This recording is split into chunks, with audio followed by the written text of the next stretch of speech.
सुनील शेट्टी ने क्यों कहा कि हेरा फेरी के सीक्वल की तैयारी कर रहे हैं मेकर्स? प्रियदर्शन ने कैसे एक्शन फिल्म बनाते बनाते एक कल्ट कॉमेडी फिल्म बना डाली? तीन ऐसे कौन ठग हैं जिनका नाम आज भी दिलों में दहशत भर देता है? क्या ह्यूमर कभी मर नहीं सकता? मैं आपका स्वागत करता हूं बॉलीवुड के फिल्मी गलियारे में। बॉलीवुड में जब भी कॉमेडी फिल्मों की बात की जाती तो हेरा फेरी का नाम ना आए ऐसा हो ही नहीं सकता। प्रियदर्शन की बेहतरीन फिल्म हेरा फेरी को पूरे 20 साल हो गए, लेकिन फिल्म का हर सीन, हर डायलॉग लोगों को आज भी उतना ही हंसाता है जितना 20 साल पहले हंसा था। अब हेरा फेरी 3 को लेकर काफी अटकलें लगाई जा रही हैं। इसे लेकर एक्टर सुनील शेट्टी ने बड़ी बात बोली। सुनील शेट्टी हेरा फेरी फ्रेंचाइजी के अहम हिस्सा हैं। वो हेरा फेरी 3 के लिए काफी उत्साहित है। वो कहते हैं हेरा फेरी 3 तो आकर ही रहेगी। बाबू भैया, श्याम और राजू को तो उम्र के किसी भी पड़ाव में समस्या हो सकती है। मुझे लगता है हम सिनेमा को बेहतर तरीके से समझ लेते हैं। हम काफी अच्छे दोस्त भी हैं और हमारी केमिस्ट्री स्क्रीन पर जादू की तरह काम करती है। हम एक दूसरे का सम्मान करते हैं। अब सुनील शेट्टी की इस बात से फैंस की उत्सुकता काफी बढ़ गई, क्योंकि जैसे कॉमेडी हेरा फेरी में दिखाई गई थी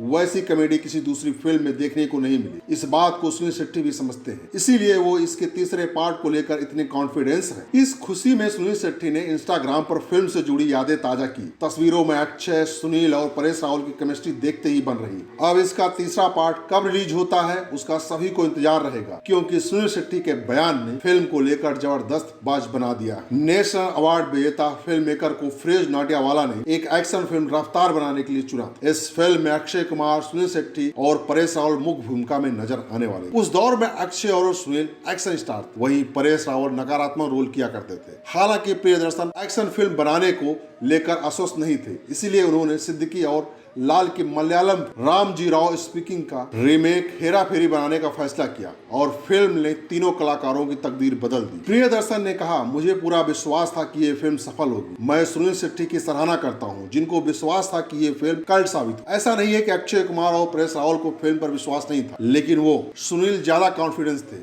अगले 10 साल या उससे अधिक समय के बाद भी आप इस फिल्म को जरूर पसंद करेंगे, क्योंकि ह्यूमर कभी मर नहीं सकता। प्रियदर्शन खुद ऋषिकेश मुखर्जी और बासु चटर्जी के फिल्मों के फैन हैं। उन्होंने कहा कि हेरा फेरी की सफलता ने उन्हें हिंदी में अधिक हल्की फुल्की फिल्में बनाने के लिए प्रेरित। आइए बात करते हैं तीन ऐसे ठग जिनका नाम आज भी दिलों में दहशत भर देता है। नटवरलाल सबसे बड़ा ठग। ठगी की दुनिया का सबसे चर्चित चेहरा यानी नटवरलाल, ऐसी शख्सियत का मालिक जो किसी को भी अपने जाल में फंसा सकता। उसके बारे में कहा जाता है कि उसने 3 बार ताजमहल, 2 बार लाल किले और 1 बार राष्ट्रपति भवन को बेच दिया। कहा तो ये भी जाता है कि 1 बार तो उसने भारत के संसद भवन को भी बेच दिया था। उसका असली नाम मिथिलेश कुमार श्रीवास्तव और वो बिहार के सिवान का रहने वाला था। कहते हैं कि वो इतना शातिर था कि राष्ट्रपति के फर्जी हस्ताक्षर तक कर लेता था। उसके जीवन पर कई किताबें लिखी जा चुकी, तो कई फिल्में भी बन चुकी। सबसे खतरनाक ठग चार्ल्स शोभराज। दुनिया के सबसे खतरनाक ठगों में नाम शुमार है चार्ल्स शोभराज का। उसे बिकनी किलर भी कहा जाता है। हाल ही में उसके जीवन पर बनी फिल्म भी रिलीज हुई। उसके जीवन पर भी कई लेख, खबरें और किताबें लिखी जा चुकी हैं। 72 साल का शोभराज इस वक्त नेपाल की जेल में बंद है। कई लोगों ने उसके जीवन पर डॉक्यूमेंट्री भी बनाई है। कहते तो यह भी है कि वो लड़कियों का शिकारी था और बेहद खतरनाक सीरियल किलर था, जिसके कारण उसे बिकनी किलर भी कहा गया। बीबीसी की एक रिपोर्ट के मुताबिक 1970 के दशक में उस पर पूरे एशिया भर में 20 हत्याओं का